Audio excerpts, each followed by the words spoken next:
Bonjour, bonjour tout le monde, je m'appelle Marie Madec et je voulais vous faire une vidéo de présentation parce qu'en fait j'ai commencé à faire des vidéos sur YouTube là et je me suis dit en fait je me suis même pas présentée, les personnes qui me regardent ne savent même pas qui je suis. Donc je voulais me présenter. Donc je m'appelle Marie Madec et j'habite en Bretagne. J'aime les chemises à carreaux, comme vous pouvez le voir. Je suis passionnée par les chevaux et notamment par le travail en liberté et par la création d'un lien profond, unique, un peu comme l'osmose avec son cheval.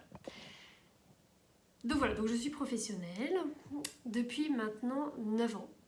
Donc j'ai commencé à faire des débourrages, des rééducations. J'ai acheté des chevaux que j'éduquais et je revendais. Et donc j'ai fait ça pendant 4 ans, je me suis formée comme ça, en pratiquant, en pratiquant et en pratiquant. Ensuite, au bout de 4 ans, j'ai décidé de me lancer dans les cours à domicile et je suis partie à travers la France enseigner tout ce que je connaissais pour créer le lien avec le cheval, pour pouvoir le travailler en liberté. Donc ça, c'est ce que je faisais. Maintenant, c'est un peu différent. Donc pour que vous compreniez ce que je fais aujourd'hui, je vais vous expliquer qui sont mes chevaux, qu'est-ce qu'ils m'ont appris et qu'est-ce qu'ils m'ont fait devenir. Donc j'ai 2 chevaux que je travaille et j'en ai 2 autres que je ne travaille plus. Il y en a un qu'on a sauvé de la boucherie, donc qui ne peut pas être travaillé physiquement, et un autre qui est à la retraite. Donc les 2 chevaux dont je vais vous parler, c'est les chevaux que je peux travailler, qui sont en âge et physiquement capables de le faire. Donc j'ai un cheval qui s'appelle B, donc c'est mon tout premier cheval, le premier que j'ai acheté et qui m'appartient. Donc c'était quelque chose de très important pour moi, j'avais 23 ans à l'époque, et c'était mon plus grand rêve d'avoir mon cheval. Donc B, c'est un petit cheval robuste, 1,55 m, un peu gros, j'appelle souvent gros B, voilà, avec une grosse ossature aussi, qui a un caractère, comment dire, il a tendance à être assez expressif, mais au départ quand je l'ai eu, il était plutôt mou. Donc en fait, il râlait souvent, il n'avait pas vraiment envie de faire les choses. Mais ça allait, j'ai réussi à l'éduquer et à le débourrer moi-même, alors que je n'étais pas encore professionnelle à l'époque. Donc voilà, c'était pas un cheval non plus très compliqué, mais un peu sur l'œil, avoir un petit peu peur de tout, etc. Et mon deuxième cheval, c'était un entier qui s'appelle Uta. Il est palomino, il n'a pas de race particulière non plus. Il fait 1,65 m, il est plus fin, plus élancé, plus sensible et il a plus tendance à s'introvertir, donc en fait à se renfermer et pour après éventuellement exploser fort. Donc plus maintenant, hein, mais à l'époque. Donc voilà, c'est grâce à ces 2 chevaux-là que j'ai pu apprendre et vraiment approfondir le travail en liberté. Pourquoi ? Parce qu'en fait, quand j'ai eu Uta, donc cet entier palomino, il était sauvage. Mais pas sauvage à vivre dans les forêts là en Angleterre comme certains chevaux sauvages que j'avais pu acheter pour revendre. Non, non, un cheval sauvage qui n'a jamais fréquenté l'humain, mais qui n'a pas eu de l'école, mais qui n'a pas non plus vécu à l'extérieur. Donc en fait, il était dans un pré, sans doute avec un cheval ou 2, donc on ne sait pas réellement, mais on sait juste qu'il était sauvage, et pas manipulé et pas non plus nourri comme il fallait, et donc du coup il n'était pas très en forme et il n'avait pas un rapport à l'humain qui était très bon, donc il avait très très peur de l'humain. Et donc quand je travaillais Uta en liberté, donc en fait j'ai essayé de l'apprivoiser pendant à peu près 1 an. C'était assez compliqué pour l'approcher, mais j'allais le voir régulièrement. J'ai réussi au bout d'1 an à lui mettre de l'icole. Je l'ai mis pendant 1 an avec une jument pour qu'il puisse voilà, être bien, se développer, etc. Parce qu'il avait normalement à peu près 2 ans et demi quand je l'ai eu, mais après c'est voilà, comme il était sauvage, on ne sait pas réellement, c'est à peu près ça, d'après les vétérinaires. Donc voilà, je l'ai mis quand même avec une jument pendant 1 an. À cet âge-là, voilà, il était quand même plutôt doux avec la jument. Et au bout de ces 1 an là, donc j'ai commencé à l'éduquer à pied, en licol, avec la longe, etc. Et comme j'étais professionnelle et que je connaissais un petit peu le travail à pied, voilà, pour éduquer un cheval et un petit peu faire de la liberté. J'ai essayé avec lui aussi, mais j'ai jamais réussi à faire de la liberté avec ce cheval-là. Dès que je le mettais en liberté, et ben, je ne pouvais plus le rattraper. Il galopait dans la carrière, donc c'était dans la carrière que je le mettais. Il galopait, il galopait, il galopait, il galopait, il galopait, et c'était impossible de le récupérer. Des fois, ça durait plusieurs heures. Ça arrivait une fois que il galope pendant toute la journée en fait, quasiment. Donc ok, il y avait des juments, etc. Mais quand même, c'était un comportement un peu bizarre. Et pendant des années, ça a été un peu compliqué de l'éduquer, de le comprendre. En tout cas, pendant les premières années où on a essayé de communiquer ensemble. Avec B, au départ, ça se passait plutôt bien. Et petit à petit, ça s'est dégradé. Ça s'est dégradé et il commençait à être de plus en plus violent. Donc par exemple, en balade, il faisait des gros écarts. Quand je le travaillais, je pouvais le prendre facilement au pré et tout, hein, gentil cheval et tout. Et quand je le travaillais en liberté, je pouvais par exemple faire un cercle autour de moi, quoi.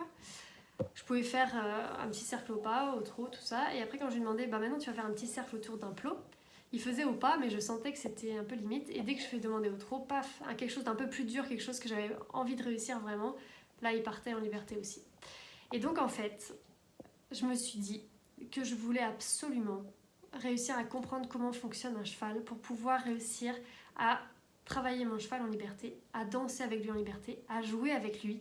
En fait, je voulais vraiment créer un lien tellement fort que mes chevaux auraient envie d'être tellement avec moi que même en liberté complète, ils resteraient avec moi. Ils resteraient parce que vraiment ils se sentent bien. Je pourrais aller en extérieur en liberté, je pourrais aller à la plage en liberté, vraiment les avoir en tant qu'amis et partenaires de jeu. Et du coup, j'ai décidé ça et pendant quelques années, j'ai dédié toute ma vie à trouver les réponses et les techniques que je pouvais trouver, les principes que je pouvais trouver. Et donc j'ai petit à petit collecté tout ça et j'ai réussi.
Mes chevaux, donc Uta, l'entier, Palomino, bah maintenant on peut le monter en totale liberté à l'extérieur sur la plage, vraiment il est super.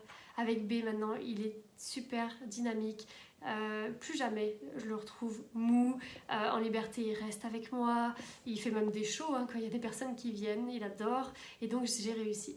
Et donc ce que j'ai fait, c'est que comme j'ai réussi, j'ai créé une école en ligne qui s'appelle l'Académie bienveillante du cheval. Et donc vous avez peut-être entendu parler de cette école-là. Et donc je l'ai créée en 2018. En 2018, j'ai pris une première promo où j'ai pris 30 personnes. En fait, j'ai limité à 30 parce que je voulais vraiment créer en même temps qu'eux. Donc j'ai appelé ça la co-création avec eux.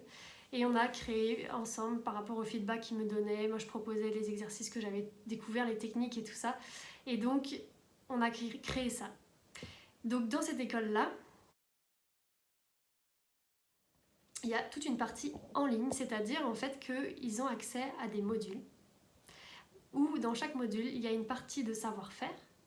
Donc comment par exemple demander le cercle à un cheval, comment lui demander de baisser la tête, comment lui apprendre un exercice, etc. Et il y a toute une partie de savoir-être. Parce que je me suis rendu compte que si mes chevaux me quittaient en liberté, c'était pas uniquement parce que je leur demandais pas clairement ce que je demandais, mais parce que à l'intérieur de moi-même, j'avais énormément de peur. J'avais énormément de croyances qui me faisaient croire que j'allais jamais y arriver en fait. j'avais une faible confiance en moi, j'avais pas de présence, c'est-à-dire que j'étais toujours en train de penser à ce que je voulais ou ce que je voulais, enfin ce que j'allais demander au cheval et j'étais pas réellement là en connexion. Donc en fait, je cherchais une connexion avec mes chevaux, mais moi-même, j'étais pas connectée à moi. Je ressentais rien, j'avais pas de sensation corporelle qui allait m'indiquer si oui ou non le cheval était détendu ou prêt. Je faisais quand j'avais envie de faire. J'écoutais pas le cheval. Je ne m'écoutais pas moi-même et j'écoutais pas mon cheval. Et donc, dans cette école, je donne toutes les techniques, tous les outils que j'ai trouvés pour pouvoir justement apprendre à développer cette présence, à apprendre à s'écouter soi, à apprendre à écouter son cheval, à savoir quand demander les choses, à savoir lire le cheval. Et tout ça, je l'ai transmis. Et je suis trop heureuse d'avoir créé cette école-là. Donc en plus de ça, donc ça c'est une formation qui s'appelle l'Académie bienveillante du cheval. Donc c'est mon best-seller, on va dire.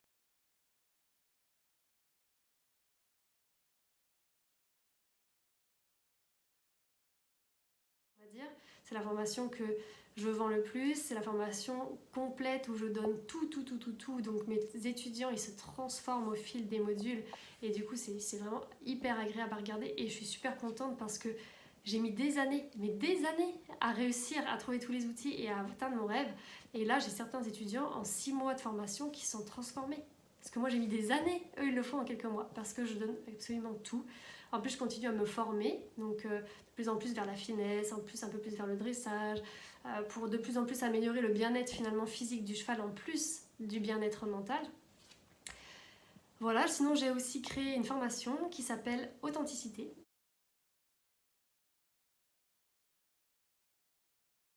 Donc c'est une formation où il y a des vidéos que les personnes reçoivent en fait chaque jour pendant 30 jours, donc c'est une 30 étapes, qui permet de créer un lien super profond avec son cheval.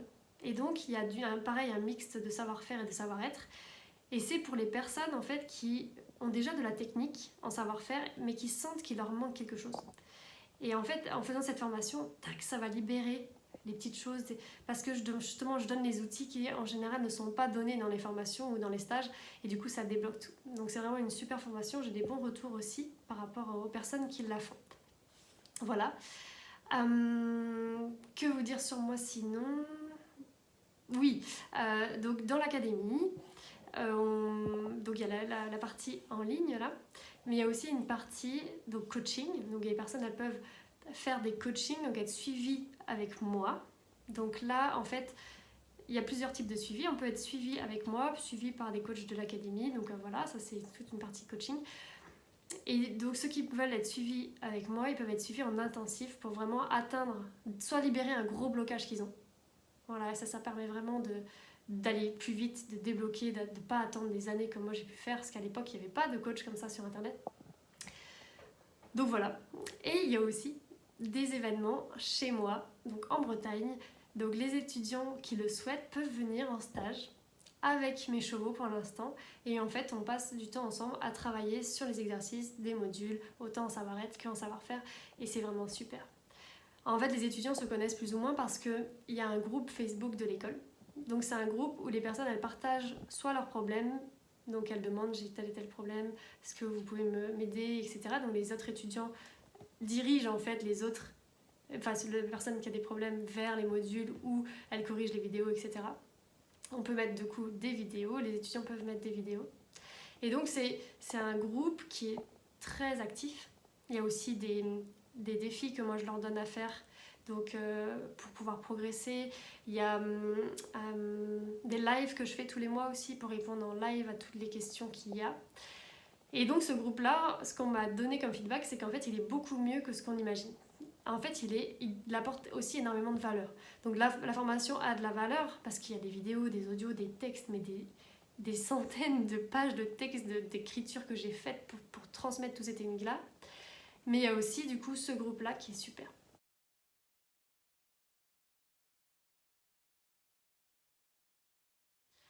Donc voilà, donc passionnée par le travail en liberté, c'est ce qui pourrait me définir.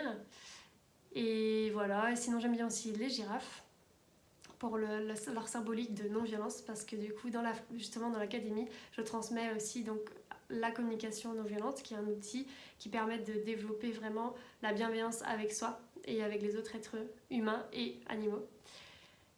Et sinon j'ai une petite famille avec un mari et un enfant trop mignon qui a 2 ans. Donc voilà, si vous avez des questions, je vais vous montrer un petit peu mes chevaux là, à quoi ils ressemblent. Et je vous dis à bientôt pour d'autres vidéos.